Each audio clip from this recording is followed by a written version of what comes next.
Bueno, buenos días. Supongo que se nos oye. No sé si quizás esperar un par de minutos a dar comienzo al webinar. Alejandra, ¿qué te parece? Porque para dar tiempo a que se conecte pues, más gente. Hola, buenos días a todos.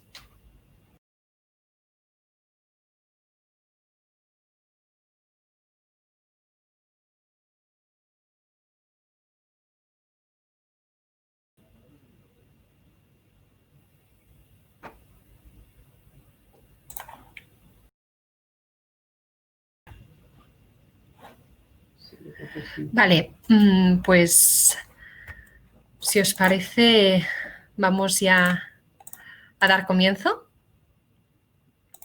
Creo que estamos pues bastantes. Bueno, antes que nada, buenos días, ¿no? Antes de entrar en materia, sí que me gustaría agradeceros en nombre de Alejandra y mío a todos los que os habéis conectado y os iréis conectando, ¿no? Y que compartiréis pues este rato con nosotras, ¿no?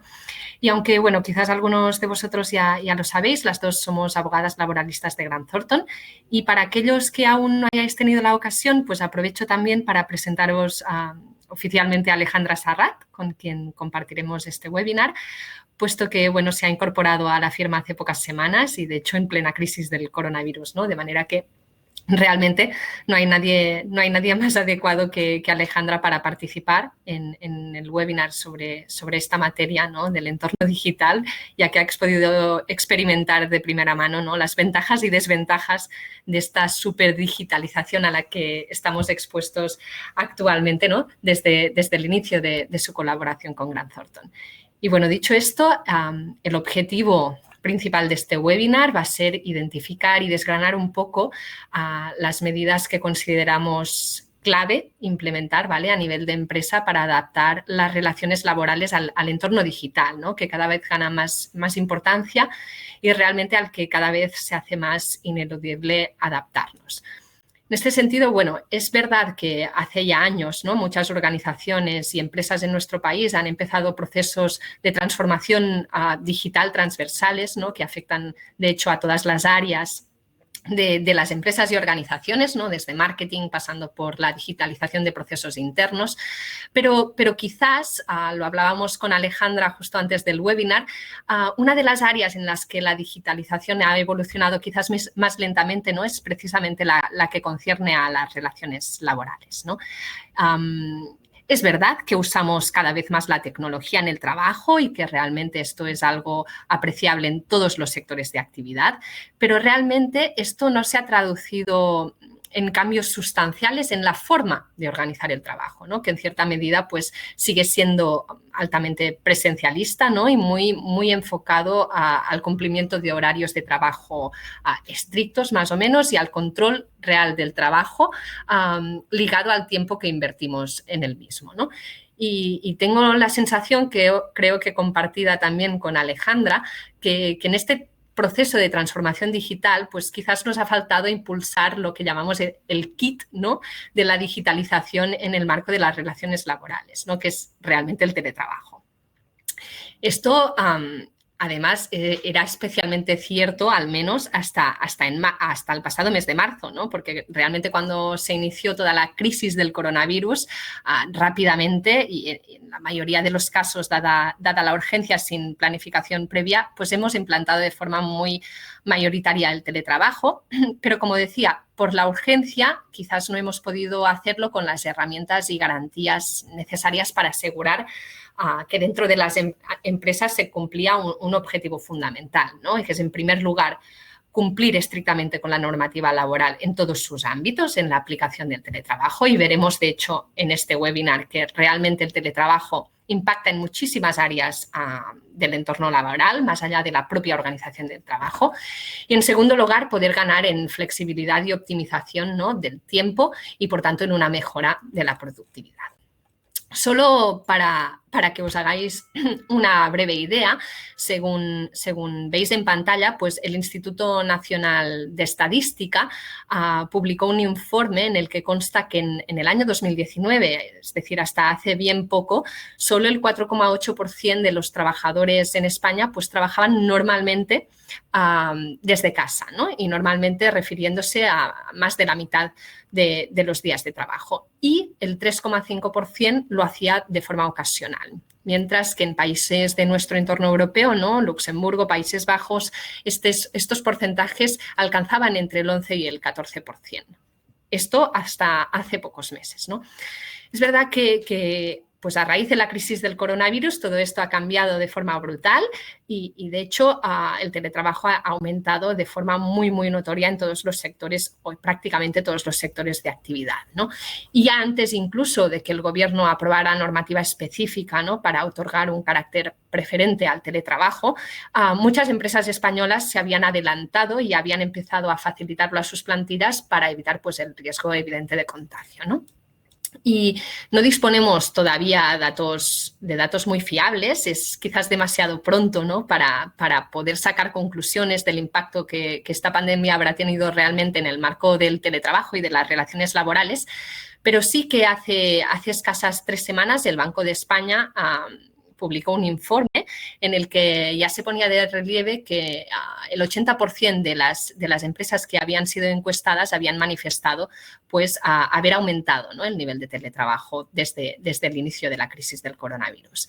Y, por otra parte, también el Instituto Valenciano de Investigaciones Económicas ha emitido también, ha realizado un informe en el que consta que esta forma de organizar el trabajo se sitúa o se ha situado a raíz de la pandemia en hasta el 34%, ¿no?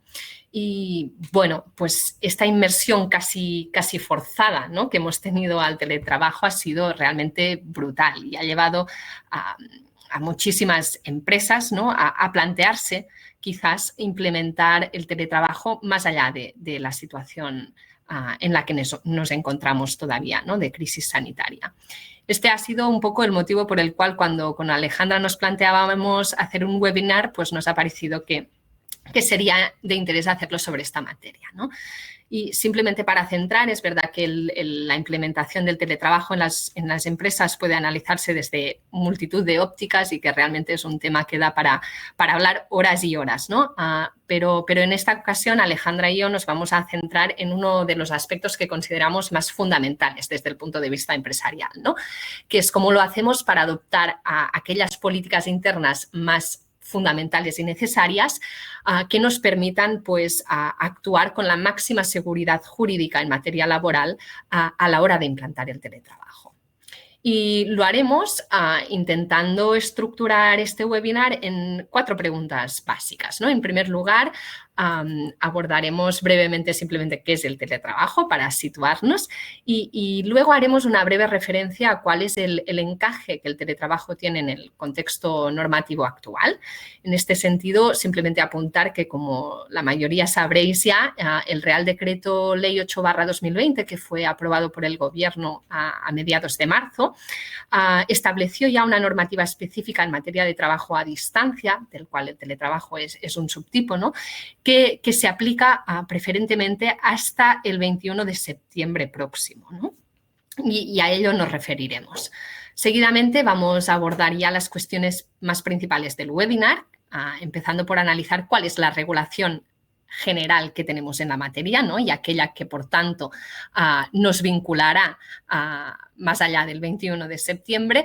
Y aquí sí que me gustaría simplemente apuntar que es verdad que tenemos una normativa más bien escueta, ¿no? En materia de trabajo a distancia y teletrabajo, que sigue siendo aplicable en las actuales circunstancias porque no ha sido derogada, pero que por aplicación de aquel principio general del derecho, ¿no? De prioridad aplicativa de la norma especial frente a la general, sí que es verdad que ha cedido un poco temporalmente su aplicación en preferencia, ¿no? De lo establecido en este Real Decreto Ley. Y finalmente vamos a intentar abordar y intentar clarificar un poco cuáles son pues, las cuestiones clave a tener en cuenta, ¿no? A nivel de empresa para implementar el teletrabajo una vez finalice la crisis sanitaria actual. Y en este sentido nos vamos a centrar en lo que Alejandra y yo hemos empezado a denominar las 4 patas principales del teletrabajo, ¿no? En primer lugar, la necesidad de regulación de los procedimientos de implementación del teletrabajo y de las propias condiciones de trabajo que van a regir en el marco de esta forma de organizar la prestación de servicios. En segundo lugar, la necesaria regulación del uso de las herramientas informáticas y la posibilidad de control del trabajo por parte de la empresa en estas circunstancias. En tercer lugar, algo que impacta directamente con el teletrabajo de forma muy particular, como es el derecho a la desconexión digital, que abordará Alejandra. Y finalmente, otro aspecto fundamental, quizás no tan a nivel regulatorio, pero sí práctico, que es la prevención de riesgos laborales aplicada pues, al teletrabajo, ¿no? Al final intentaremos también dejar un breve espacio de tiempo para que nos podáis formular preguntas y hacernos llegar los comentarios que queráis, ¿no? Y sin más dilación, pues damos comienzo con la primera de las cuestiones que nos planteamos, que abordaré yo misma. Y bueno, ¿qué es el teletrabajo, no? Pues la verdad es que todos tenemos una noción más o menos clara de qué es el teletrabajo, ¿no? Y hay muchas formas de definirlo en función de la óptica desde la que se analice. Pero quizás una de las definiciones más completas es la que contiene el Acuerdo Marco Europeo sobre Teletrabajo, que como veis en pantalla es de 2002, ¿no? Y fijaros en este sentido que a pesar de que en los últimos meses hablamos del teletrabajo no como algo nuevo quizás, pero sí en pleno desarrollo, ya hace 18 años, ¿no?, que tenemos un acuerdo general a nivel europeo que establece pues, las cuestiones más básicas, pero es realmente muy completo, ¿no?, sobre cómo organizar esta forma de trabajar.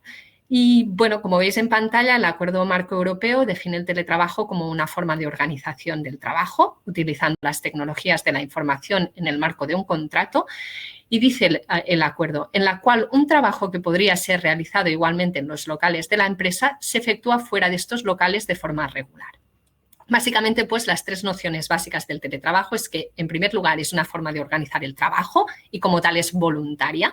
De hecho, el propio Tribunal Supremo ha dicho que no es imponible ni tan siquiera por la vía de la modificación sustancial de las condiciones de trabajo. En segundo lugar, se realiza preponderantemente fuera de la oficina y aquí la doctrina se ha ocupado más o menos de limitar que preponderantemente debe entenderse más o menos en torno al 50% del tiempo de trabajo, ¿no? Y precisamente en esto difiere de otras formas de organizar el trabajo, ¿no? Y como el trabajo flexible, ¿no?, en el que quizás se trabaja fuera de las oficinas de forma residual u ocasional, ¿no? Y finalmente la nota más característica del teletrabajo, pues que evidentemente la prestación de servicios se lleva a cabo a través de un uso que se ha denominado intensivo de los sistemas digitales y de las tecnologías de la información, ¿no? Bueno, hecha esta primera aproximación al teletrabajo en el marco de la digitalización de las relaciones laborales, vamos a abordar ahora cuál es el encaje que tiene el teletrabajo en el contexto actual de estado de alarma, ¿no?, que precisamente ayer fue prorrogado hasta el 21 de septiembre y en el marco de toda la crisis del coronavirus sanitaria que estamos viviendo, ¿no? Y en este sentido, bueno, simplemente para situarnos un poco, desde el propio gobierno se ha impulsado realmente de forma muy clara el recurso al teletrabajo durante la pandemia, fundamentalmente a través de la aplicación de la implantación de 2 artículos en el Real Decreto Ley 8/2020, ¿no?, que básicamente lo que nos han permitido es adoptar el teletrabajo de forma un poco poco planificada, ¿no?, digámoslo así, sin seguir en muchos casos las formalidades, lo que ha sido expresamente aceptado, pues de adoptar acuerdos individuales y escritos con los trabajadores y de involucrar a la representación legal de los trabajadores en la implantación de este teletrabajo, ¿no? En este sentido, se destacan 2 artículos de este cuerpo normativo. En primer lugar, era el artículo 5, que creo que ha tenido una implantación pues, muy mayoritaria, ¿no?, en el que simplemente se establece el carácter preferente del trabajo a distancia, del que el teletrabajo entendemos es un subgrupo o un subtipo. frente pues, a reducciones de jornada o ceses de actividad, ¿no? Y se dice simplemente siempre que sea razonable y el esfuerzo de adaptación del teletrabajo pues, sea proporcionado por la empresa, ¿no? Y la verdad es que este artículo no dice mucho más, pero como decía, ha sido aplicado de forma muy, muy generalizada y sigue siendo aplicado a día de hoy, ¿no? Y por otra parte, este Real Decreto Ley 8/2020 establece también un derecho a la conciliación que ha sido bautizado como el Plan Me Cuida, ¿no? Que permite a los trabajadores individualmente a adaptar la jornada de trabajo, también reducirla, pero a los efectos de este webinar nos interesa la adaptación a través de múltiples formas y entre las cuales se dice expresamente a través de la realización del trabajo a distancia, ¿no? Cuando se den las circunstancias excepcionales que regula el propio artículo y que básicamente no ahondaremos en ellas, pero hacen referencia pues, a situaciones de especial deber de cuidado, ¿no? De personas a cargo de los empleados por situaciones, digamos, relacionadas directamente con el COVID, ¿no? Y este artículo, este derecho individual a la conciliación, cuya además concreción corresponde al propio empleado, parece que ha tenido un menor impacto de momento, desde que fue aprobado, pero es verdad que es previsible que gane protagonismo, ¿no? Sobre todo cuando vayan finalizando los ERTEs, porque, como os decía, esta normativa especial de trabajo a distancia tendrá vigencia hasta como mínimo el 21 de septiembre y, por tanto, a medida que vayan finalizando los ERTEs, es previsible que muchos trabajadores que se encuentren en la situación regulada en el artículo 6 pues hagan uso de este derecho conciliatorio que les reconoce el Plan Me Cuida. Pero la verdad es que esta normativa que podemos aplicar ahora sin mucha planificación va a perder vigencia, ¿no? Y cuando ello ocurra, pues vamos a volver a la aplicación de la normativa laboral general, que como os decía, no ha sido derogada, pero sí que ha quedado un poco apartada, ¿no? En este sentido, bueno, es verdad que la ministra de Trabajo anunciaba hace unos días que ya se está trabajando en una ley reguladora del trabajo a distancia, ¿no? Y hacía hincapié en la necesidad de garantizar el descanso de los trabajadores y el derecho a la desconexión digital. Y también sindicatos de los más representativos pues están empezando a trabajar en proyectos o propuestas de regulación, ¿no? Y entre ellos UGT. Pero mientras no se apruebe una normativa específica tras la crisis sanitaria a partir del 21 de septiembre, lo cierto es que contamos con una normativa muy escueta en la materia y seguramente insuficiente, ¿no? Para abordar todos los retos que plantea realmente el teletrabajo.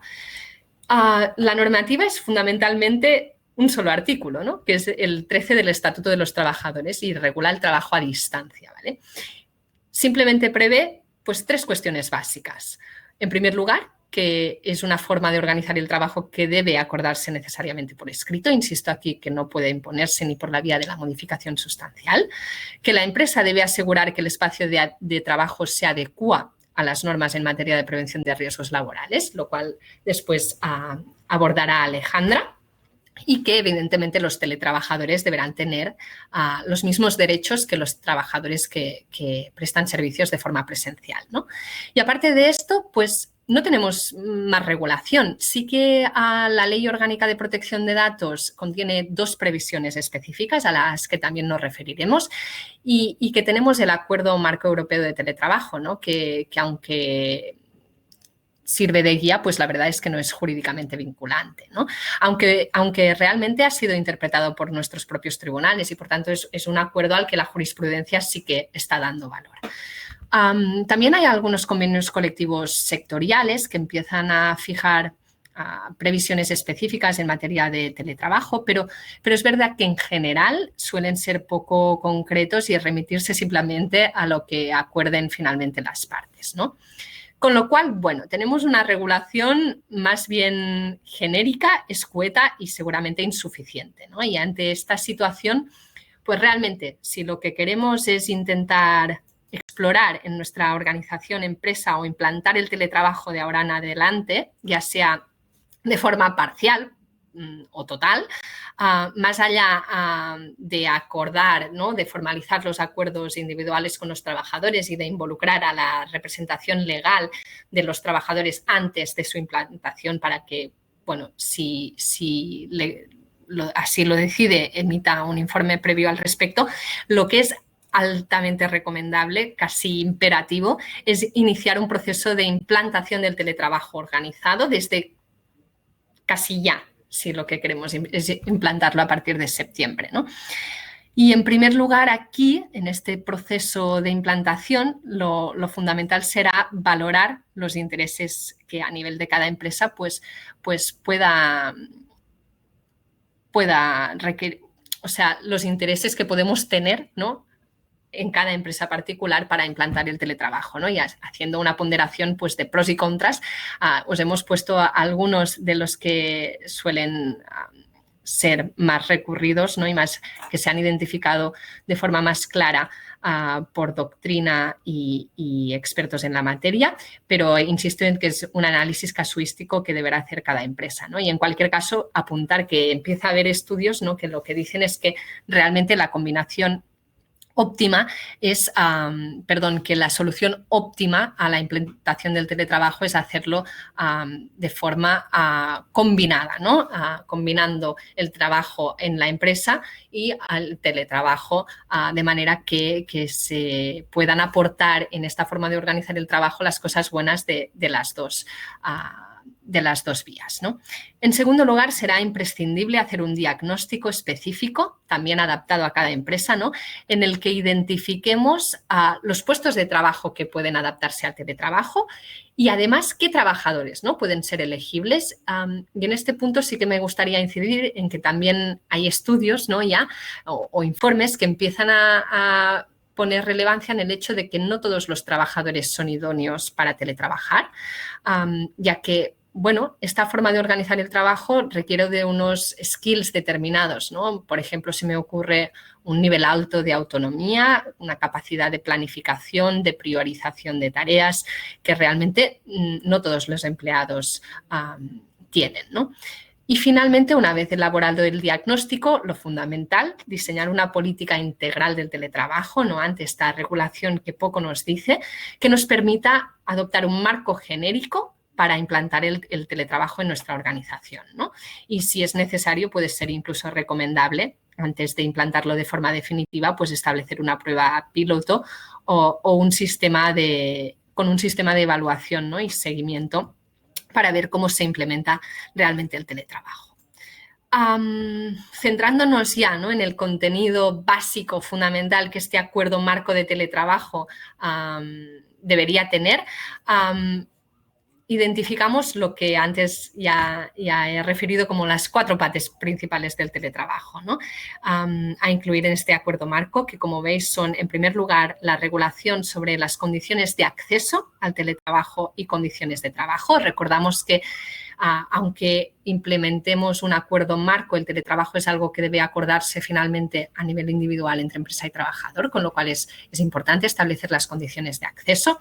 En segundo lugar, regular específicamente cuál va a ser el uso permitido y razonable de las herramientas con las que se realiza el trabajo, de las herramientas tecnológicas, y establecer las situaciones en las que se podrá ejercer control, ¿no?, de la actividad laboral y los medios. En tercer lugar, el derecho a la desconexión digital y, finalmente, las cuestiones relativas a la adaptación de la prevención de riesgos laborales pues, al teletrabajo. Yo me centraré en dar 2 pinceladas sobre las 2 primeras patas de este acuerdo marco que deberíamos implementar, y seguidamente Alejandra va a seguir con las siguientes, ¿no?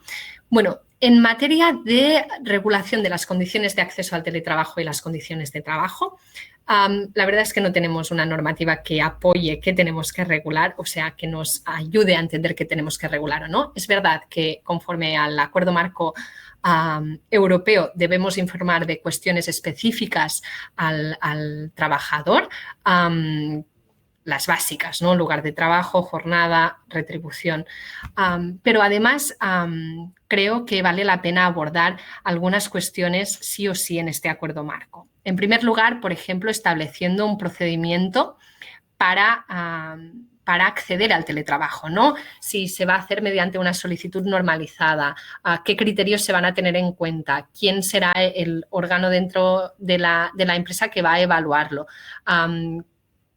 cuál va a ser la forma en la que se va a adoptar el acuerdo a nivel individual, ¿no? Y en este sentido, en este acuerdo marco debería fijarse también, por ejemplo, criterios de elegibilidad. Vamos a exigir determinada antigüedad a los trabajadores o no, o el cumplimiento de determinados objetivos o KPIs en el año anterior, o un desempeño específico, o una formación incluso específica.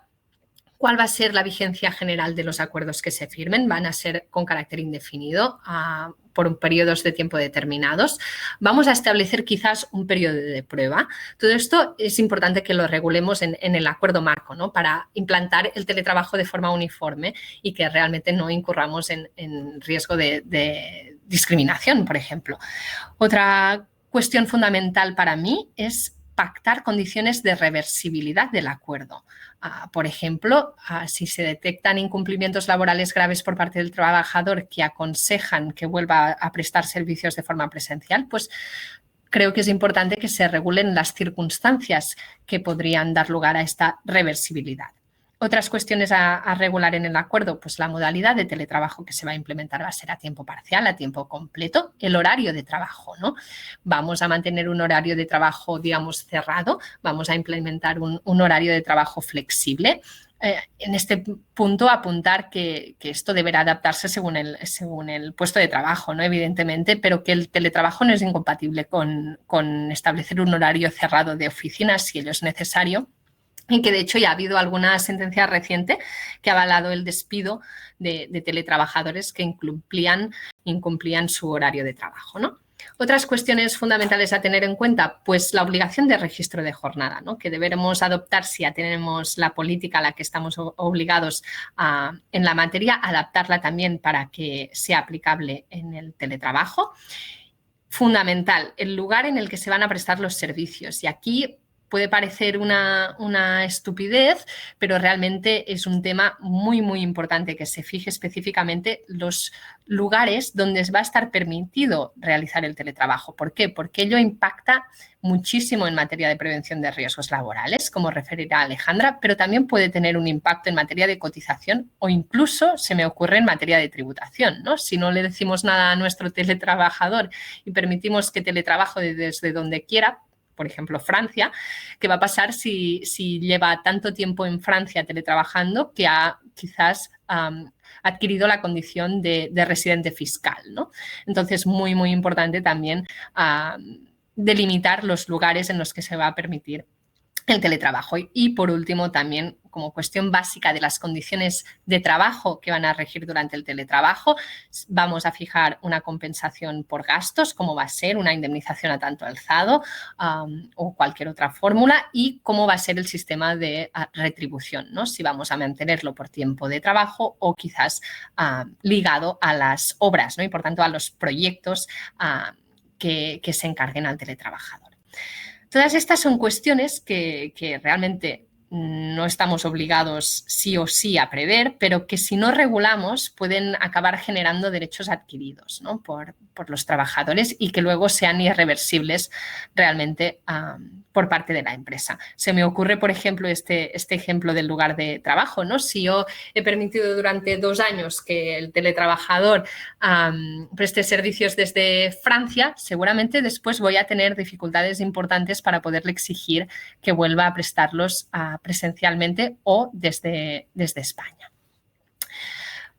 La segunda pata de la regulación en este acuerdo marco sería definir el uso de los dispositivos electrónicos, ¿no? para la realización del trabajo y la posibilidad de su control con fines disciplinarios, pero no únicamente. En este sentido sí que tenemos algo de regulación que nos da un poco de idea de qué cosas es importante tener en cuenta, ¿no? Y en primer lugar, el artículo 5 del Acuerdo Marco Europeo prevé que deberá informarse expresamente a los trabajadores sobre cualquier limitación en la utilización de los equipos y herramientas informáticas y, en segundo lugar, también de las sanciones que pueden imponérsele en caso de incumplimiento. Y, por otro lado, el artículo 87 de la Ley Orgánica de Protección de Datos regula básicamente el derecho a la intimidad de los teletrabajadores en el uso de dispositivos digitales, ¿no? Especialmente cuando se admite que puedan ser usados de forma privada, ¿no? Y obliga a informar también de determinadas cuestiones. En cualquier caso, aquí es importante tener presente que en función de la titularidad de los medios de trabajo, ¿no? Las posibilidades de monitorización y control serán más o menos intensas, ¿no? Y por ello es importante y recomendable que si el trabajador es quien aporta los medios de trabajo se le compense, ¿no? Específicamente, por ejemplo, con un importe a tanto alzado o así, para que realmente luego pueda pactarse cierto control, ¿no? Sobre su uso siempre en horario de trabajo, ¿no? Y en esta materia, pues, es importante que regulemos específicamente e informemos, muy, muy importante, a los trabajadores sobre los criterios de uso de las herramientas informáticas, como decía, si van a poder usarse para fines privados o solo y estrictamente para fines profesionales, fijando también para qué podrán usarse y para qué no, y precisamente incidiendo en para qué no podrán utilizarse, ¿no? Deberemos establecer de forma específica, por ejemplo, si hay alguna prohibición de instalación de software específico o instrucciones específicas sobre cómo no deben almacenarse contraseñas o prohibición de visitar determinadas páginas web. Y ello es fundamental no solo para preservar, pues, por ejemplo, la ciberseguridad, ¿no? de nuestra organización, sino también realmente para poder acabar adoptando medidas disciplinarias en caso de incumplimiento. En segundo lugar, también será muy importante regular específicamente e informar, insisto, a los empleados sobre el tipo de control que se va a poder realizar. Va a ser aleatorio, va a poderse controlar solo ante sospechas muy fundadas de incumplimiento. La forma de control, vamos a poder monitorizar la pantalla, rastrear el historial de visitas, simplemente controlar el trabajo con su entrega y cuál va a ser la finalidad de control, ¿no? Que necesariamente ha de estar ligada con el cumplimiento de las obligaciones en el marco de la relación de trabajo y no puede, pues, tener otra finalidad. Realmente, además, en esta materia, os lo pongo aquí, debemos tener muy presente que el control y los sistemas utilizados deberán analizarse específicamente para asegurarnos de que cumplen el triple juicio exigido por la doctrina, ¿no? Que sean necesarios, idóneos y proporcionales, ¿no? Y para evitar que eventualmente, pues, se pueda considerar que nos hemos entrometido de forma ilegítima, pues, en la intimidad de los teletrabajadores, ¿no? Pensad que todas estas cuestiones a regular en el marco del uso de los dispositivos electrónicos y de la facultad de control por parte de la empresa es fundamental preverlas de forma expresa en el acuerdo marco y luego en los acuerdos, porque si no, primero, no vamos a poder controlar la prestación de servicios y, en segundo lugar, tampoco podremos recurrir, pues, al régimen disciplinario en el caso de que apreciemos incumplimientos laborales por parte de los teletrabajadores, ¿no? Bueno, estos serían un poco los esquemas básicos de las primeras dos patas del acuerdo marco que deberíamos regular para implantar el teletrabajo de forma segura en la empresa. Y ahora voy a dar paso a Alejandra para que también nos explique los dos restantes. Muy buenos días a todos. En primer lugar, presentarme. Soy Alejandra, soy la nueva incorporación, es decir, la reciente incorporación en el Departamento Laboral de Grant Thornton. Y bueno, realmente he sido una de las candidatas seleccionadas para hacer este webinar, ya que he experimentado desde el inicio de mi relación lo que es el teletrabajo y lo que ello conlleva. Bien, a mí me toca hablar de las dos patas restantes que nos quedan en este acuerdo marco, que es el protocolo de desconexión digital y en materia de prevención de riesgos laborales. En el protocolo de desconexión digital tuvo mucha repercusión, fue un concepto muy sonado cuando se aprobó la Ley Orgánica de Protección de Datos a finales del año del 2018. Sin embargo, y a nuestro parecer, durante el año 2019 ha sido un concepto que quizá ha quedado en el olvido y que hemos recuperado como consecuencia de la pandemia de tener que estar confinados en casa y vernos la mayoría de los empleados a teletrabajar. ¿Qué pasa? Que nos vemos obligados o nos hemos sentido realmente todo el rato como si estuviéramos trabajando constantemente y que quizá nos faltaba ese derecho al descanso. Pues bien, será necesario que si queremos implementar el teletrabajo deberá ir unido con los dispositivos electrónicos y un protocolo de desconexión digital. Este protocolo de desconexión digital está regulado en el artículo 88 de la Ley Orgánica de Protección de Datos y os he resaltado para mí lo que serían los conceptos o los conceptos necesarios que tendría que tener nuestro apartado de protocolo de desconexión digital. Primero, está para trabajar tanto trabajadores como empleados públicos, tienen ese derecho, es para potenciar tanto el derecho a la conciliación de la actividad laboral como la actividad familiar y será necesaria previa audiencia de los representantes de los trabajadores. Es decir, que en este caso esta política o este capítulo de nuestro acuerdo marco se verá obligado simplemente a dar audiencia, es decir, que esta política interna podrá ser únicamente o se podrá ser impuesta unilateralmente por la empresa.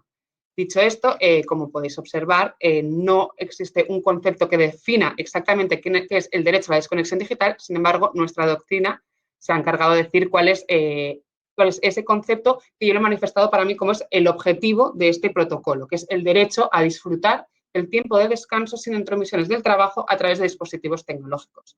Es decir, que este derecho se prevalecerá para aquellos trabajadores que trabajen de manera parcial o totalmente a distancia y que va íntimamente ligado al registro de jornada.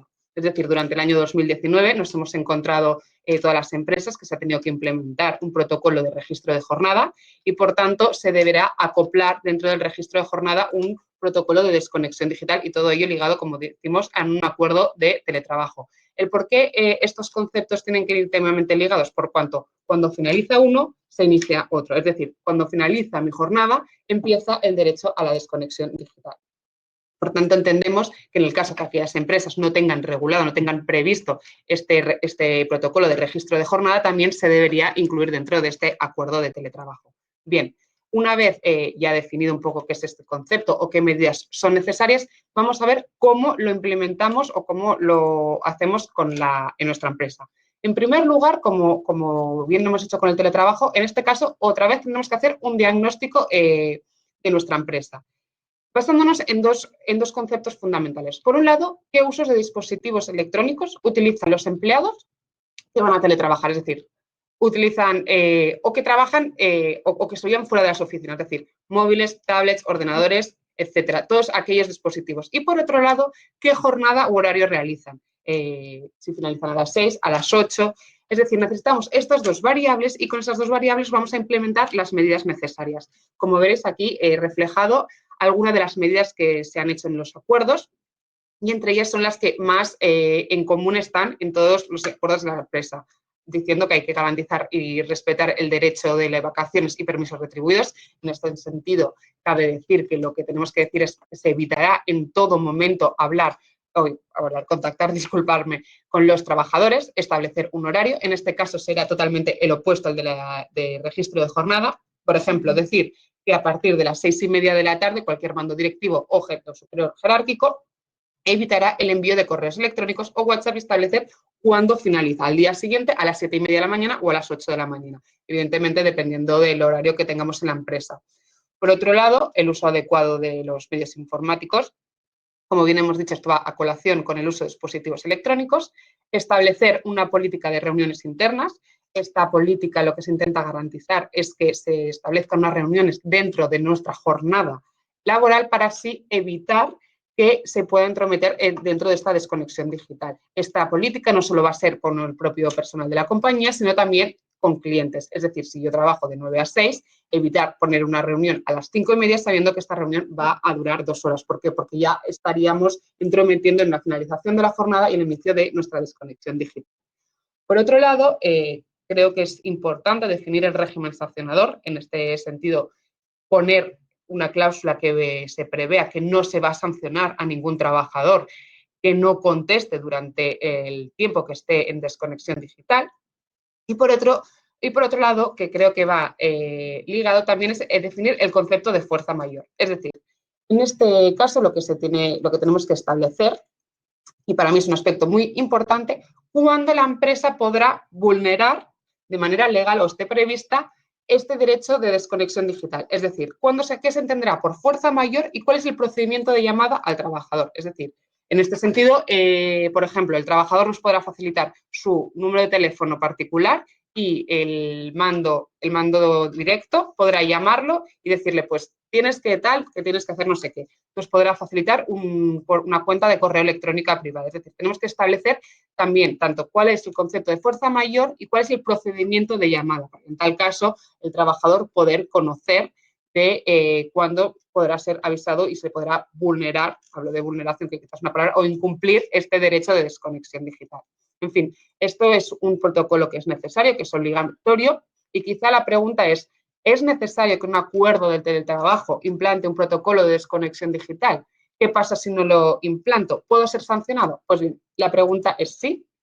Las consecuencias de este incumplimiento las podemos ver tanto por vía administrativa, es decir, Inspección de Trabajo nos podría sancionar. Aquí os he puesto 2 artículos que encajan dentro de la LISOS, que se trataría una vulneración de no tener este protocolo de desconexión digital.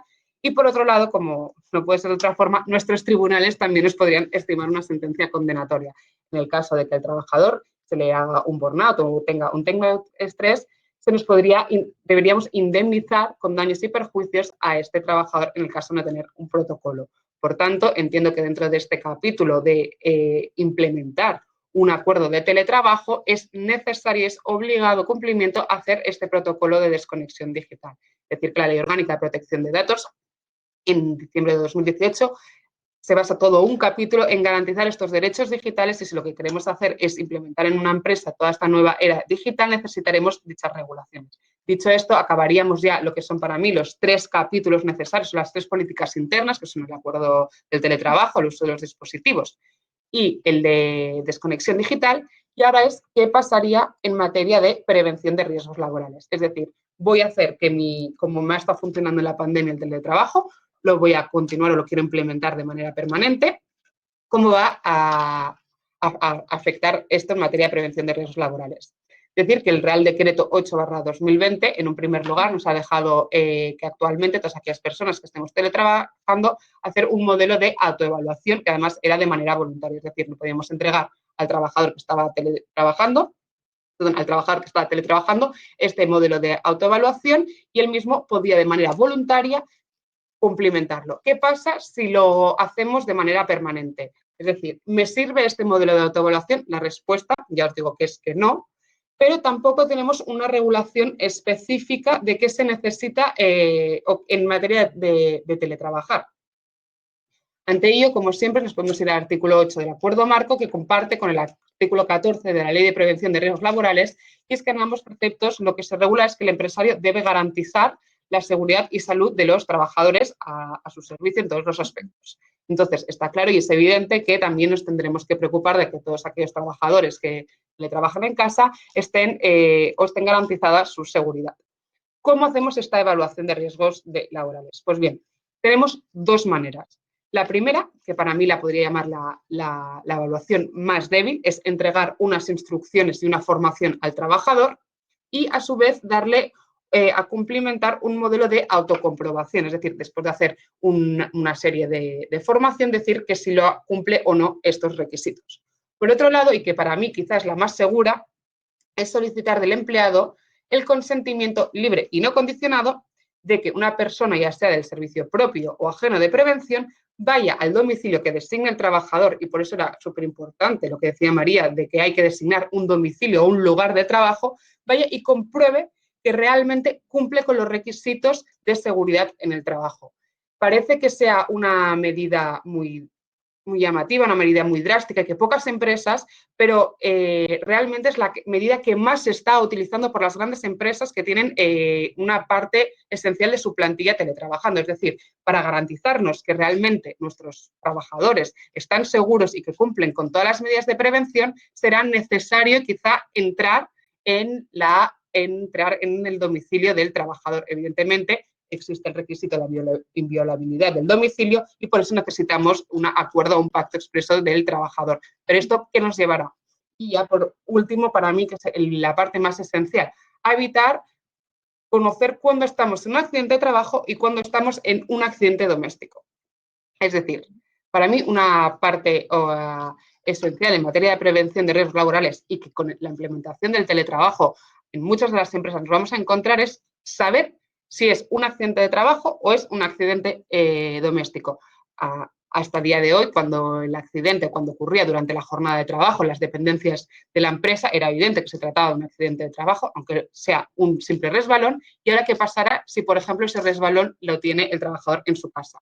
Bien, como seguimos al mismo hilo de la escueta regulación que tenemos, nos vamos a la Ley General de Seguridad Social y buscamos los conceptos que define lo que es un accidente de trabajo, que os lo he puesto aquí, que es toda lesión corporal que sufre el trabajador con ocasión o por consecuencia del trabajo que ejecute por cuenta ajena. Se presumirá, salvo prueba en contrario, que son constitutivas de accidente de trabajo las lesiones que sufra el trabajador durante el tiempo y el lugar de trabajo. Por tanto, para poder hacer esta distinción de qué es accidente doméstico y qué es accidente de trabajo, si solo tenemos una evaluación escueta como la primera, le hemos dado unas instrucciones y ha hecho una autocomprobación, ¿cuáles son los requisitos? Pues bien, los requisitos para saber cuándo estamos en un accidente doméstico o un accidente de trabajo son las circunstancias en las que se ha cometido el accidente, el lugar, el momento y todo lo que podría ser relevante.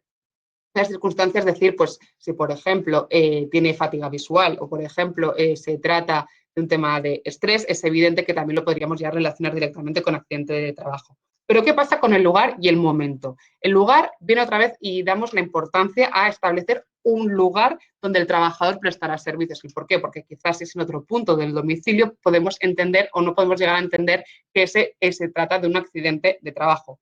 Por otro lado, el momento. Si bien es cierto que todas aquellas empresas que decidáis implementar un teletrabajo con un horario cerrado, si el trabajador tiene ese accidente durante el horario de trabajo, se presumirá que es accidente de trabajo. Pero ¿qué nos pasa en aquellas empresas que queráis implementar un teletrabajo y con jornada flexible? Y el trabajador decide conectarse a las 12 de la noche y resulta que se cae de la silla. ¿Estaríamos ante un accidente de trabajo o es un accidente doméstico? Pues bien, aquí lo que nos pasaría sería que necesitaríamos tener, por medio del control de los dispositivos, conocer que el trabajador realmente a las 12 de la noche estaba conectado y en tal caso entenderíamos que estamos ante un accidente de trabajo. Por tanto, todas aquellas jornadas flexibles o todo el horario flexible, realmente en tema de materia de prevención de riesgos laborales, nos va a dar esas circunstancias de poder o de desconocer si estamos o no ante un accidente de trabajo o un accidente doméstico. Cabe decir que es el empleado el que tiene que probar, tiene la carga de la prueba de decir que es un accidente de trabajo y no un accidente doméstico y que tanto la mutua como la propia empresa le podrá pedir toda aquella información. Por tanto, bajo mi punto de vista, si la empresa conoce al 100% las instalaciones donde va a prestar servicios el trabajador, podrá conocer, depende de la índole de que sea el accidente, si es un accidente doméstico o es un accidente de trabajo. Y dicho esto, acabo con ello mi exposición. Espero que os haya gustado. Y con esto acabamos ya las 4 patas esenciales para poder hacer que nuestra empresa sea digital. Y vamos a dar paso, no sé si a las rondas de preguntas.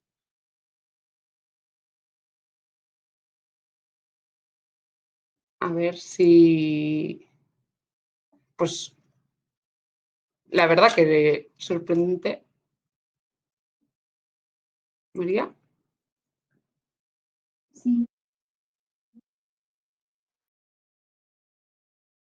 Y prevención de riesgos laborales es súper interesante y da para hablar y para hablar, ¿no? Aunque tengamos esta normativa realmente escueta en materia de trabajo a distancia y teletrabajo, es verdad que realmente es un ámbito en el que impactan pues, muchísimas otras áreas, ¿no?, del derecho laboral. O sea que nada, muchas gracias, muy interesante. Ahora íbamos a abrir un turno de preguntas o comentarios. No sé si nos queréis hacer llegar alguno, pero si no, pues daremos por finalizado el webinar, ¿no? Creo que hay alguna. Sí. Habéis mencionado en varias ocasiones que hasta el 21 de septiembre se podrá estar en teletrabajo, pero ¿es recomendable o es obligatorio?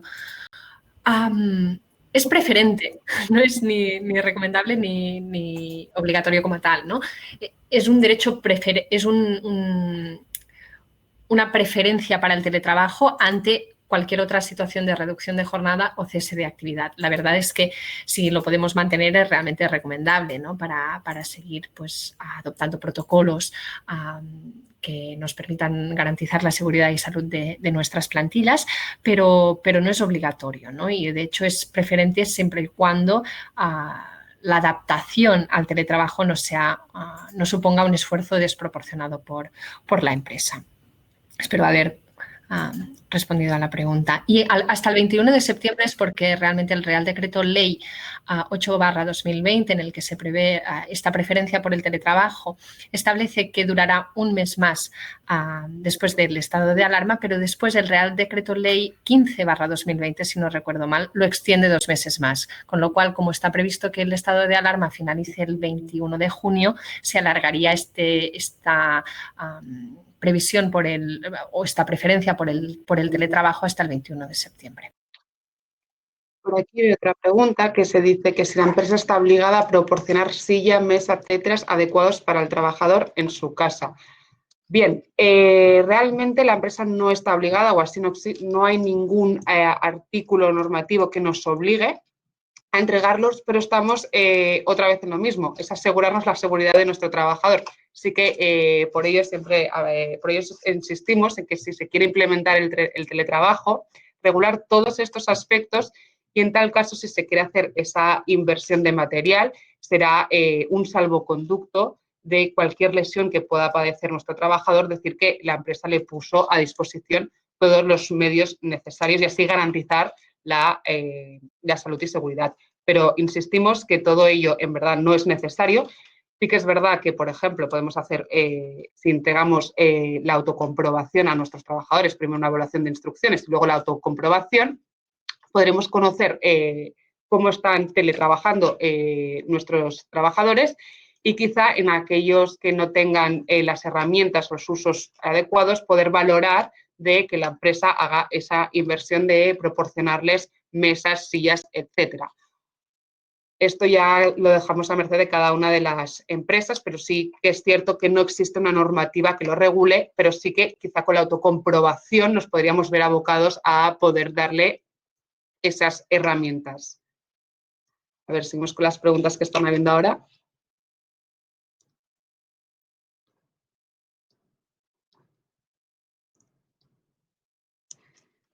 Sí, sí. Hay otra veo que hace Marc. Dice, si tienes un régimen de horario flexible con margen de entrada y salida, es difícil ajustar con la desconexión a la elección de todos los trabajadores y deberías poder dar toda la amplitud de la flexibilidad y solo tener desconexión entre los límites inicial y final. Bueno, realmente esto dependerá de la casuística de cada empresa, ¿no? Y de realmente cómo se esté establecido el trabajo flexible, ¿no? En horario flexible. Pero se me ocurre, por ejemplo, que habiendo obligación de registrar la jornada, una vez finalizada la jornada y, por tanto, registrado el final, pues a partir de allí empezará el derecho el ejercicio del derecho a la desconexión digital, ¿no? Es una forma de preverlo. No sé si además Alejandra querría añadir algo al respecto. Sí, lo que también hemos dicho es que establecer, por ejemplo, el horario no es obligatorio, sino se puede dar también unos ciertos márgenes para todas aquellas personas. Cabe decir que solo tenemos el artículo 88 que no regula ningún tipo de medida, que las medidas que os hemos expuesto son las medidas quizá más comunes que encontramos en todos los acuerdos. Evidentemente que si tenemos muchos de los trabajadores que teletrabajan con una jornada más flexible, adaptaremos aquellas medidas que sean necesarias. Evidentemente, el implementar un horario no es algo que sea necesario. Por tanto, lo podremos ir un poco adecuando y hacer esas franjas de horario que nos vaya bien a nuestra empresa. Insistir que todas las ideas que hemos estado dando ante una escasa regulación que nos hemos encontrado son ideas que hemos implementado nosotros actualmente en varias empresas a modo común. pero que en ningún caso son de obligado cumplimiento en tal sentido de que podemos seleccionar las que acoplen mejor a nuestros trabajadores. Vale. Finalizar, Jaime pregunta, dice, ¿el acuerdo marco debe hacerse como un anexo al contrato y no se considera una modificación de las condiciones? Bueno, a ver, el teletrabajo es algo que debe acordarse a nivel individual con los trabajadores, ¿no? Con lo cual un acuerdo individual deberá estar siempre. Pero lo que nosotros recomendamos y es ampliamente pues, necesario es establecer un marco común de teletrabajo dentro de la empresa que realmente regule todas las cuestiones en las que impacta el teletrabajo, ¿no? Las condiciones de acceso en materia de uso de dispositivos digitales y posibilidades de control. Más que nada, para, primero, dar cumplimiento a toda la normativa que sí que impacta en el teletrabajo, ¿no? Aunque no sea propiamente exigido por el artículo 13 del Estatuto de los Trabajadores, pero, en segundo lugar, también para establecer un marco uniforme de implantación del teletrabajo con la participación, además, de la representación legal de los trabajadores, ¿no? Que al implantar una forma nueva de organizar el trabajo tienen derecho, pues, a estar involucrados. Espero haber contestado con esto pues, a la pregunta y sin más preámbulos, creo que, perdón, sin más preámbulos, sí, sin más dilación, creo que podemos dar por terminado pues, este webinar. Agradeceros a todos mucho vuestra participación y, bueno, creo que enviarán después la presentación y quizás también la grabación y estamos pues, a vuestra disposición, tanto Alejandra como yo, para resolveros cualquier otra duda que podáis tener y para lo que necesitéis. Muchas gracias y hasta luego. Muchas gracias a todos y espero conoceros en persona a todos. Un saludo.